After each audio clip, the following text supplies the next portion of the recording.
This is going to sound bizarre, but stay with me. When I was in middle school, there was this kid, let's call him Elliot. That's not his real name, but I can't bring myself to use his real one. You'll see why soon. Elliot was the definition of unusual. He was quiet, with a way of looking at you that felt like he could see through your thoughts. He always wore this beat-up, oversized trench coat that dragged just slightly on the ground. It didn't matter if it was 90 degrees or snowing, the coat stayed on. Everyone whispered about it, but no one dared to ask. His presence alone carried this invisible weight, and even the teachers seemed wary of him. He never spoke unless it was absolutely necessary, and even then, it was like he calculated every word. Some kids said they saw him scribbling in a thick, leather-bound notebook during lunch. Nobody ever got a good look inside, though, not for lack of trying. Whenever someone got close, he'd close it abruptly and shoot them a glare that could freeze your blood. Elliot didn't have friends. Instead, he had, well, followers is the best word for it. A few kids in our grade were drawn to him, despite his strangeness, or maybe because of it. They'd hang around him at recess, whispering in hushed tones while he sat at the edge of the field, staring off into nothing. I don't know what drew his attention to me. Maybe it was the time I lent him a pencil in math class, the only time we ever directly interacted. But one day, he started watching me. Not just the casual glances people throw around the classroom. I mean really watching, like his eyes were tracking my every move. I'd feel the hairs on my neck rise,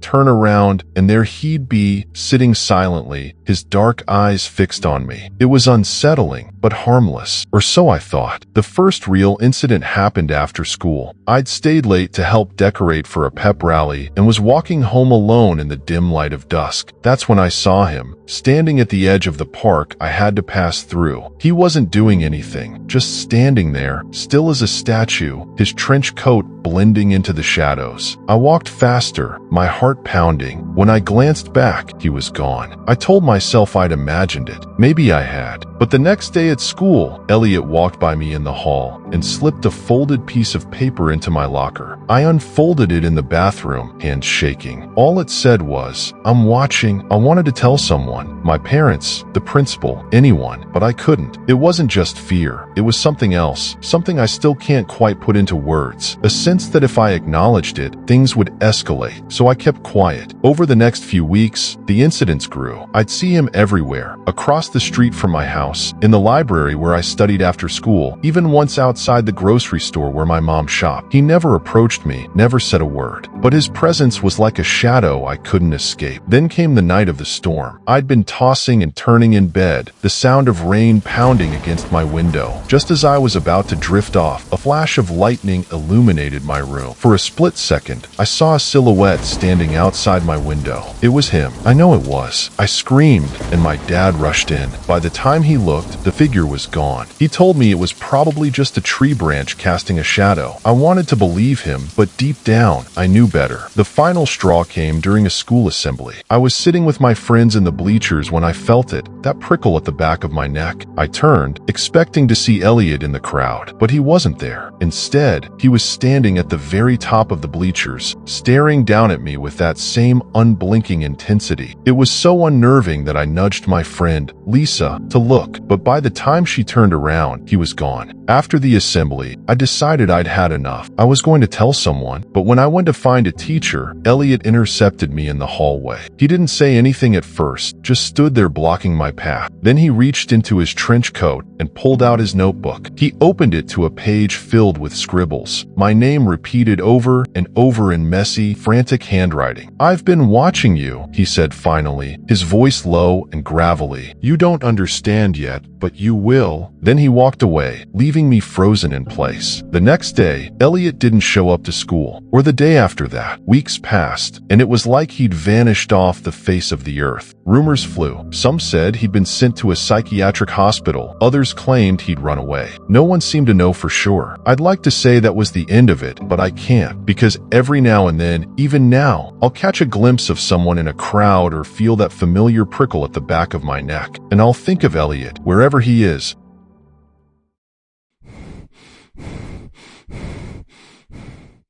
I was just an ordinary guy trying to keep my life on track. I work as a software developer, and I just moved into a new apartment downtown. Not the fanciest, but it worked for me. I had a nice setup with my desk by the window, a coffee shop just down the street, and neighbors who mostly kept to themselves. Life was steady. At least, it was until the box arrived. It started on an average Tuesday. I'd just gotten back from a long day of debugging code. Sitting on my doorstep was a small cardboard box. No labels, no address, nothing. It was plain except for one thing. My name, written in black marker, scrawled across the top. I figured it was a mistake. Maybe a neighbor had dropped it off for me, but the handwriting was shaky, almost rushed. Something about it felt off, so I took it inside. When I opened it, my stomach twisted. Inside was a single Polaroid photo. It was a picture of my apartment from the outside, taken at night. The angle was weird, like it had been shot from the bushes across the street. My curtains were slightly open in the photo, and you could just make out my silhouette sitting at my desk. My first thought was that this had to be a prank. Maybe some kid in the building was messing with me. But when I checked with my neighbors, no one seemed to know anything about it. I even asked the landlord if he'd seen anyone loitering around the building, but he just shrugged. Probably just some weirdo,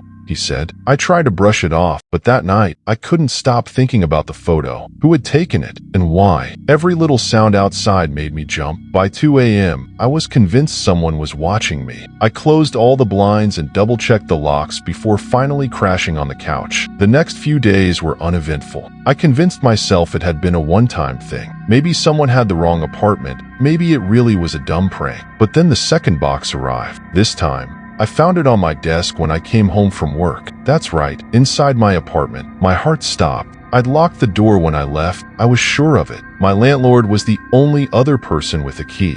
I called him immediately, but he swore he hadn't been in my unit. Nobody's reported anything missing, so I'm sure it's fine, he said casually. Like finding random boxes in your home was totally normal. This box had another Polaroid inside. This time, it was a picture of me, asleep on my couch. The angle was close, too close. It was taken from inside my apartment. I felt a chill crawl up my spine. Someone had been in my home, watching me, and I had no idea when it had happened. I called the police, but they didn't have much to go on. No signs of forced entry, nothing stolen. They suggested I change the locks, but when I asked the landlord about it, he told me it would take a week to get someone out. That week was pure paranoia. I barely slept, jumping at every creak outside. I started noticing small changes around the apartment. My keys wouldn't be where I left them, or my coffee mug would be in the sink when I swore I hadn't used it. Was I just losing my mind? Or was someone really coming in while I was gone? One night, as I was heading to bed, I caught something out of the corner of my eye. A shadow moved across the window. I froze, staring at the glass. It was too dark to see anything, but I knew someone was out there. My hands were shaking as I pulled the blinds closed and turned off all the lights.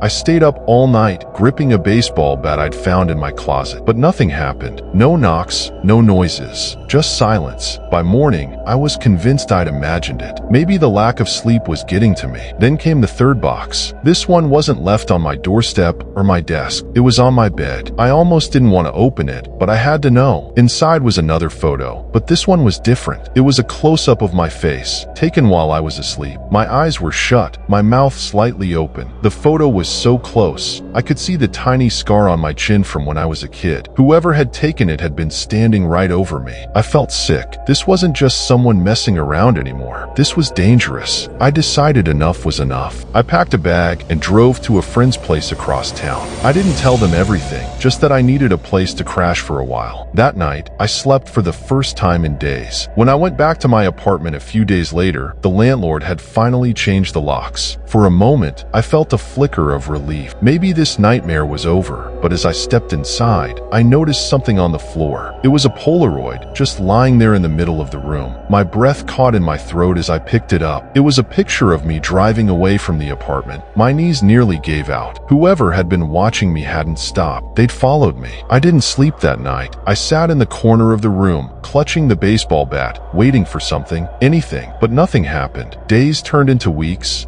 and the boxes stopped coming. I never saw another Polaroid. No shadows outside the window. Nothing moved in my apartment that I didn't move myself. It was as if whoever had been tormenting me had just vanished. To this day, I don't know who it was or why they targeted me. I've moved twice since then, each time to a place with better security, but I can't shake the feeling that somewhere, someone still has their eye on me. Every now and then, I'll catch a glimpse of a stranger on the street and my heart will race. Is it them? Or is my mind just playing tricks on me? I don't know. All I know is that I'll never look at an unmarked box the same way again.